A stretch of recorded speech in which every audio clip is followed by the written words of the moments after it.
చెప్పారు నాయనలారా మేలుకోండి మేలుకోండి అని. అందుకని వేదాంత డిన్నెంలో చెప్పినట్లుగా మన జీవితాన్ని సార్థకం చేసుకుందాం. జాగ్రత్త జాగ్రత్త అన్నారు. జీవులారా జాగ్రత్తగా ఉండండి, మనం వెళ్ళిపోవాలి.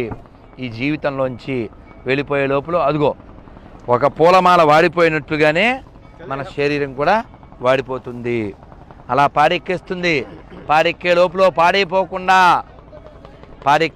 పాడైపోకుండా పరమాత్మను దర్శిద్దాం, పరమాత్మను సేవిద్దాం.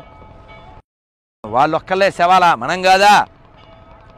ఎవడు భక్తి చేయడో, ఎవడికి దేవుడి పట్ల అనురక్తి ఉండదో వాడు కూడా శవమే అయిపోతాడు. అందుకని కట్టెల్లో కట్టెగా మారిపోయే లోపల భగవన్నామాన్ని చెబుదాం. హరహరా, గట్టిగా చెప్పాలి. హరహరా హరహరా. అదొక్కటే వస్తుంది, ఇంకేమీ రాదు. డబ్బులు రావు, పేరు రాదు, ఇల్లు రాదు. హర హర మహాదేవ్.